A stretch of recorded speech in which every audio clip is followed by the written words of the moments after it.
Jean the Recess Queen is a playground bully. She's constantly pushing kids out of the way to the playground and taking over all the toys and equipment. But when a new student, a tiny student, Katie Sue, enters the school, we will see how Jean reacts or responds to her kind and friendly gestures. Throughout this read aloud, I'm going to ask you to think about how I am reading with expression, as well as how the author shows it through her words. We will be able to see how the illustrator shows expression through her drawings as well. Just as we talked about earlier today with our classroom callbacks, think about how using expression when reading helps the reader sound more fluent and smooth to other people. I'm going to read The Recess Queen by Alexis O'Neill and illustrated by Laura Halsky. And remember, as I'm reading, think about how I am using expression through my tone of voice and how the author uses it and shows it through her words.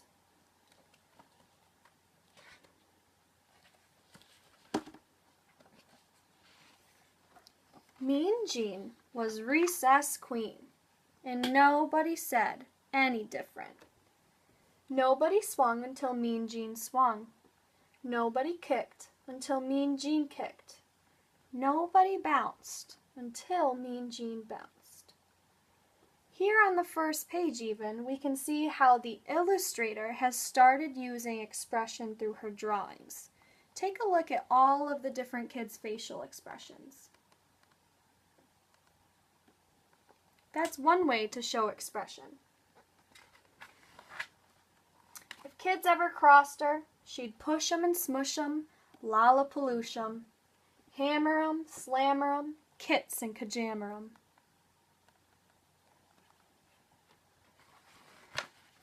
Say what? Mean Jean growled. Say who? Mean Jean howled. Say you. Just who do you think you're talking to? Mean Jean always got her way, until one day. Let's take a look at this page. Why do you think the author made some of the words bigger, bolder, and darker than the other words on this page? Turn and talk to your partner, and remember, think about how we use expression.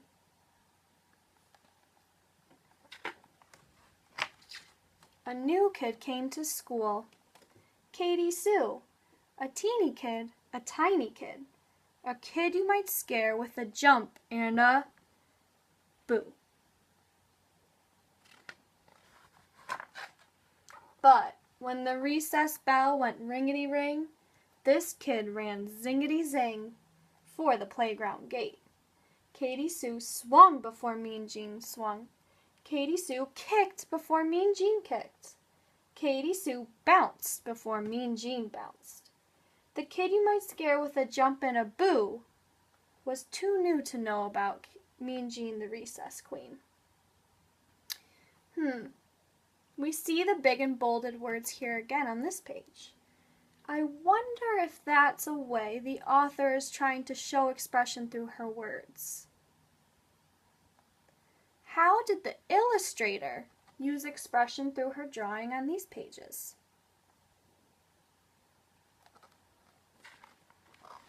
Well, Mean Jean bullied through the playground crowd. Like always, she pushed kids and smushed kids, lollapalooshed kids, hammered 'em, slammered 'em, kits and kajammered 'em, as she charged after that Katie Sue. Here again, if we're looking at the drawings, we can see how the illustrator used different facial expressions on the kids to portray the expression she wanted the reader to read with. Say what? She growled. Say who? She howled. Say you. She snarled and grabbed Katie Sue by the collar. Nobody swings until Queen Jean swings. Nobody kicks until Queen Jean kicks. Nobody bounces until Mean Jean bounces. She figured that would set the record straight. How did I know how to read this page with an angry tone of voice? What gave that away?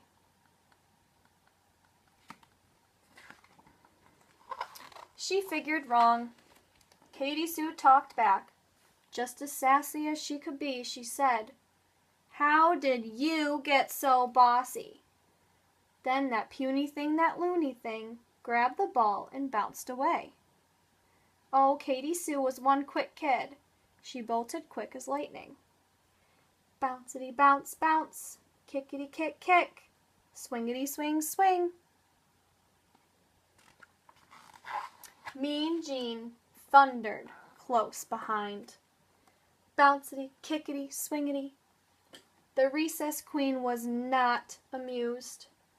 She raced and chased and in-your-faced that Katie Sue. No one spoke. No one moved. No one breathed.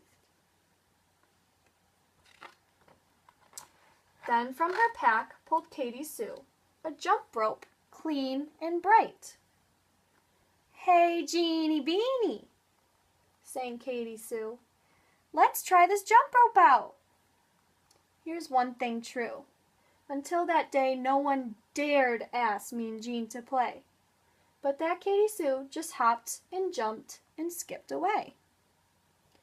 "I like ice cream, I like tea, I want Jean to jump with me." Let's think about something for a second. Why is reading with expression super important for Katie Sue's jump roping song? What if we said this song in a robot voice?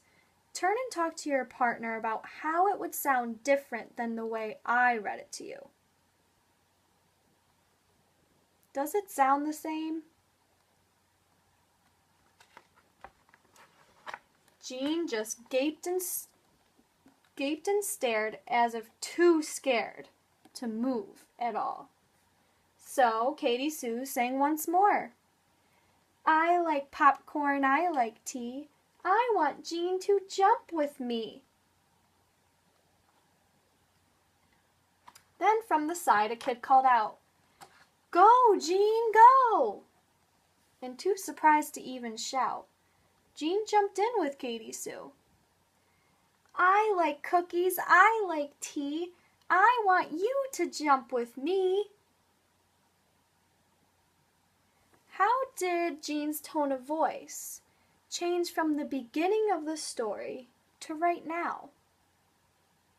How did I know to read this page with a joyful expression rather than the angry tone or expression I was using earlier in the story for Jean's character?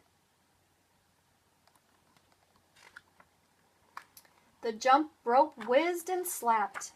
Faster, faster. The jump rope spun and flapped. Faster, faster, till it caught in a tangled disaster. But they just giggled and jumped again. Well, now when recess rolls around, that playground's one great place. At the school bells ringety ring, the two girls race zingety zing out the classroom door.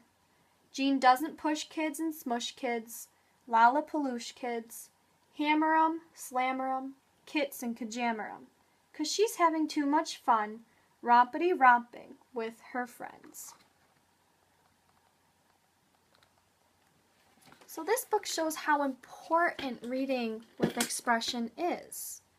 Without reading with expression, or using the appropriate tone of voice for the characters, such as Jean and Katie Sue in this case, the whole story can have a different meaning. Next time when you are reading, either independently or with a friend, practice using expression in your tone of voice. You will see that it helps your reading sound more fluent and smooth.